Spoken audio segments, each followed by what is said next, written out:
কোটি কোটি বছর পরে একটি ভিডিও নিয়ে এসেছি। আশা করি ভিডিওটি ঠেলা দিয়ে চলে যাবেন না, পুরোপুরি দেখবেন।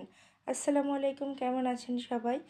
আজকে অনেক অনেক যুগ পরে কই মাছ রান্না করব, আর সেটাই ভাবলাম আপনাদের সঙ্গে শেয়ার করি।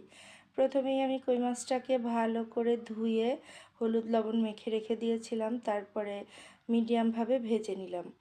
তারপরে আমি মূল রান্নায় চলে যাব। কই মাছটা আমি আজকে ঝোল করব মিষ্টি কুমড়া, আলু আর হলো বেগুন দিয়ে, আর টমেটো ধনেপাতাও দেব। প্রথমেই আলু বেগুন দিয়ে মশলা টশলা দিয়ে কষিয়ে নেব। তো আমি আজকে দেশি কই মাছ রান্না করব। দেশি কই মাছ তো আজকাল পাওয়াই যায় না। আব্বুকে বলেছিলাম, অনেক খুঁজে খুঁজে কিনেছে। আর বাজারে যেটা অ্যাভেলেবেল অনেক বড় বড় চাষের কই বলে, সাধারণত ওটাকে হাইব্রিড কই বলে অনেকে। তো ওটা আমি একদমই খেতে পারি না, ওটার গন্ধও সহ্য করতে পারি না। আর দেশি কই যদি ছোটও হয়, অনেক বেশি টেস্ট। এটা আপনারা সকলেই আমার সঙ্গে একমত হবেন জানি। তো এই তো রান্না আমার প্রায় শেষের দিকে হয়ে এসেছে। ভাজনা দিয়ে দিলাম, টমেটোও দিয়ে দিয়েছি। এরপরে নেড়ে চেড়ে লবণটা চেক করে ধনেপাতা দিয়ে নামিয়ে নেব। আর তৈরি হয়ে গেল আমার কই মাছের ঝোল। আর যেহেতু অনেক অনেক দিন পরে খাবো, ভীষণ মজা করে খাবো।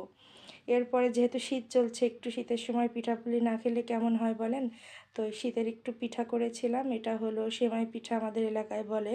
এক এক অঞ্চলে হয়তো এক এক রকম নাম আছে, অনেকে চুই পিঠা বলে। আমি অত ভালো পারি না, তবে হ্যাঁ, নিজের চালিয়ে নেওয়ার মতো হয় আর কি, মোটামুটি। তো যেটা পারি সেটাই আলহামদুলিল্লাহ, না কি বলেন? তো বানানো শেষ করে একেবারে রান্না করতে চলে এসেছি। আমি এখানে গুড়, পাটালিটা পানি দিয়ে ভালো করে জাল করে নিয়ে তারপরে দুধে মিশিয়েছি। কারণ ইদানিং যে গুড়ের সমস্যা, এটা তো আমরা সকলেই জানি, দুধ ফেটে যায়। তো এই যে দেখুন, পরে আস্তে আস্তে আমি দুধের সঙ্গে গুড়টা অ্যাড করেছি। আর সেমাইটা একবারে দিব না, অল্প অল্প করে দেব, এতে সেমাইটা কাঁচা থাকবে না, গলেও যাবে না, টেক্সচারটা ঠিক থাকবে। তো বেশি নাড়াচাড়া করা যাবে না, নিচ থেকে একটু হালকা করে নেড়ে দিতে হবে আলতো হাতে, যেন নিচে পোড়া না লেগে যায়। রঙটা দেখুন, মাশাআল্লাহ কত সুন্দর এসেছে। খেতেও কিন্তু ভীষণ রকম মজা হয়েছিল। তো এই পর্যায়ে এসে আমার মনে হচ্ছিল দুধটা আরও দরকার, এই জন্য আমি দুধটা যে আগেই ঘন করে জাল করে রেখেছিলাম সেটা দিয়ে দিলাম।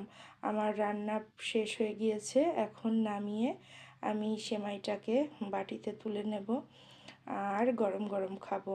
আমার যে কোনো পিঠাই না গরম খেতে ভীষণ ভালো লাগে। তো সেমাই খেতে খেতে আজকে এখানেই বিদায় নিচ্ছি।